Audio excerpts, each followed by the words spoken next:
Haruskah terjadi perang dagang antara Amerika dan Cina? Mantan Presiden Amerika Serikat Donald Trump bukanlah penyebab perang dagang ini terjadi. Namun ini hanyalah gejala perkembangan dan problem struktur perekonomian dunia dan kompetisi dalam dunia politik negara.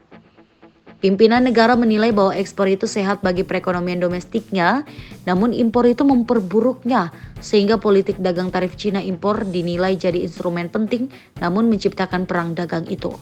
Kebijakan AS adalah meningkatkan restriksi impor untuk menekan defisit perdagangan dengan Cina. Defisit perdagangan AS dengan Cina meningkat dari 371,8 miliar US dollar pada 2016 menjadi 395,8 US dollar pada 2017.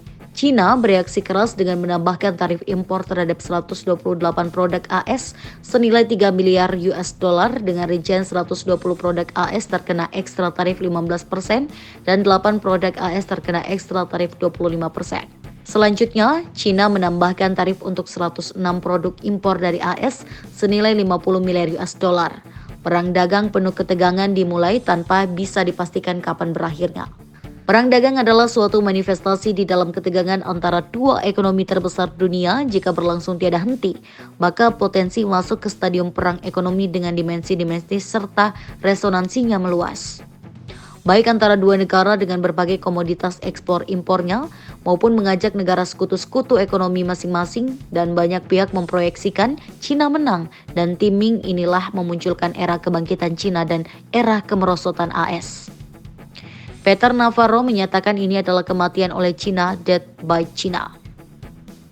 Kita mengkhawatirkan perang dagang masuk ke stadium perang ekonomi akan sangat potensial terjerumus ke dalam perang politik hingga masuk ke perang sesungguhnya, karena negara yang dikalahkan atau dirugikan secara ekonomi tidak akan terima dengan lapang dada, dan dengan potensi mesin perang yang dimiliki sangat mudah terpicu perang sesungguhnya.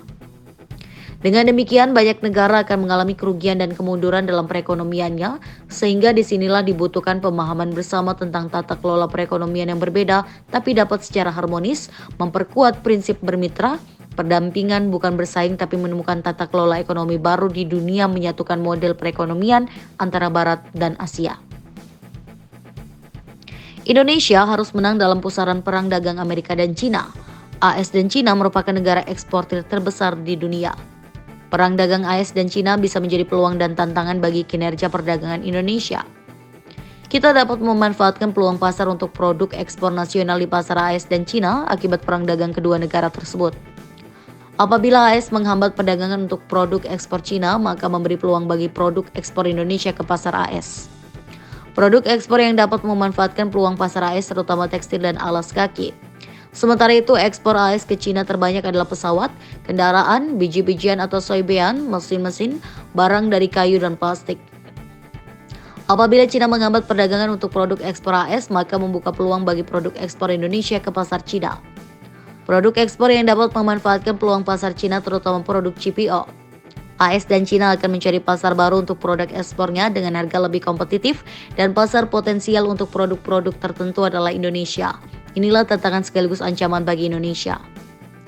AS sangat agresif dengan meninjau ulang untuk Indonesia sebagai penerima fasilitas Generalized System of Preferences atau GSP, di mana untuk tahun 2018 diberi pemotongan bea masuk impor terhadap produk ekspor dari negara yang memperoleh manfaat GSP. Pada 2017, Indonesia masih memperoleh manfaat GSP AS dalam kategori A yang memberikan pemotongan tarif bea masuk di AS untuk 3.704 produk. Sebesar 4% dari total ekspor Indonesia ke AS yang memperoleh fasilitas GSP pada 2017. Produk ekspor Indonesia yang memperoleh GSP antara lain produk aluminium, produk kayu, dan baterai. Pada 2017, Indonesia menikmati surplus perdagangan dengan AS sebesar 9,7 miliar US dollar. Oleh karena itu, pemerintah perlu mengantisipasi dampak perang dagang AS dan Cina dan pencabutan fasilitas GSP untuk Indonesia. Perang dagang AS versus Cina akan berdampak tak langsung terhadap neraca perdagangan Indonesia, sementara pencabutan GSP berdampak langsung. Pemerintah diharapkan dapat membantu dengan serius para pelaku usaha, pelaku UMKM agar dapat merebut peluang pasar ekspor terutama di Cina yang sangat potensial. Di tengah situasi perang dagang belum mereda, sikap AS pada 7 Agustus 2018 mengejutkan dan mempersulit Indonesia dengan mendesak World Trade Organization atau WTO agar Indonesia diberikan sanksi 350 juta US dollar setara 5,4 triliun rupiah terkait pembatasan oleh pemerintah Indonesia terhadap impor peternakan dan produk-produk hortikultura dari AS. Hal ini menjadi warning bagi pemerintah Indonesia untuk memperluas pasar di negara-negara lain yang besar pasarnya, bagus pertumbuhan ekonomi negaranya seperti Cina dan lain-lain. Cina adalah negara yang paling padat penduduknya di dunia dan pasar terbesar, sedangkan Indonesia memiliki populasi terbesar keempat di dunia. Indonesia dan Cina adalah anggota APEC dan ekonomi utama dari G20.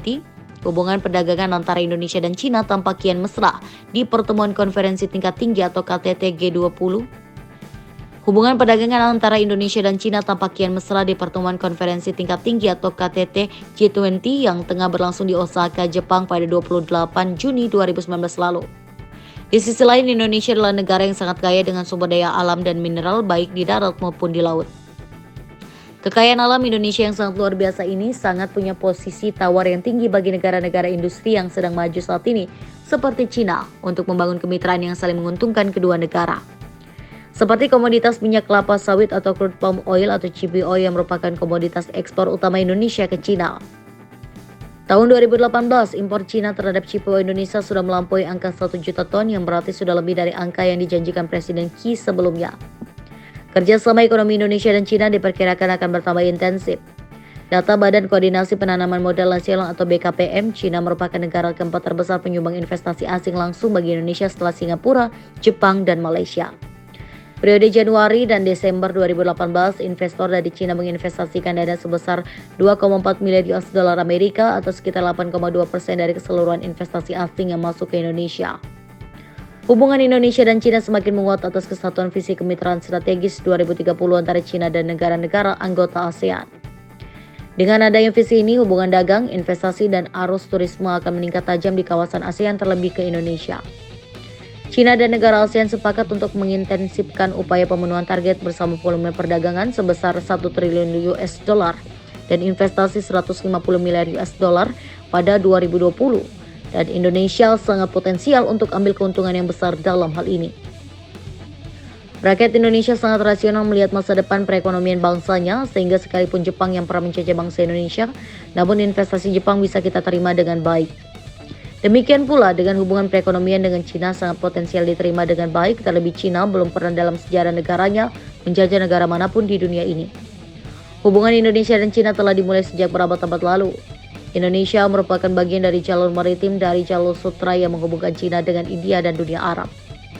Secara tradisional, kepulauan Indonesia diidentifikasikan oleh geografer Cina kuno sebagai Nanyang. Nanyang merupakan sumber dari rempah-rempah seperti cengkeh, kemukus, dan pala. Bahan baku seperti sebagai cendana, emas, dan timah, juga barang-barang langka eksotis seperti gading, cula badak, kulit harimau, dan tulang, burung-burung eksotis, dan bulu warna-warni. Sementara sutra yang halus dan keramik dari Cina dicari oleh kerajaan kuno Indonesia. Jadi kerjasama bilateral Indonesia dan Cina merupakan suatu hubungan kesejahteraan dan diplomatik dagang bernilai idealis dan kompetitif. Presiden Jokowi menyatakan kurs rupiah dan dolar AS tidak lagi relevan sebagai tolak ukur, namun yang tepat adalah kurs rupiah disandingkan dengan kurs mitra dagang kita dan mitra dagang Indonesia yang terbesar adalah Cina, Jakarta, 6 Desember 2018. Ekspor Indonesia ke AS hanya menyumbang porsi 10% sampai 11% dari total ekspor. Nilai tersebut lebih kecil dibandingkan porsi ekspor ke Cina 15,5%, Eropa 11,4%, dan Jepang 10,7%, sehingga jika diukur dengan dolar AS kita akan terlihat jelek. Namun sebaliknya, bila nilai tukar rupiah diukur terhadap renminbi Cina atau yen Jepang, sebab rupiah terlihat lebih perkasa bila dipersepsikan dengan kedua mata uang tersebut. Saat ini, bertransaksi dengan mitra dagang utama seperti Cina, Indonesia harusnya bisa saja langsung bertransaksi dengan yuan atau renminbi atau RMB. Apalagi sudah ada bilateral swap agreement antara Bank Sentral Cina atau The Central Bank of the Republic of China dan Bank Sentral Indonesia atau Bank Indonesia. Indonesia bermitra dagang yang strategis di saat krisis perang dagang ini berfokus bermitra dagang dengan mitra dagang utamanya agar kita jadi pemenangnya.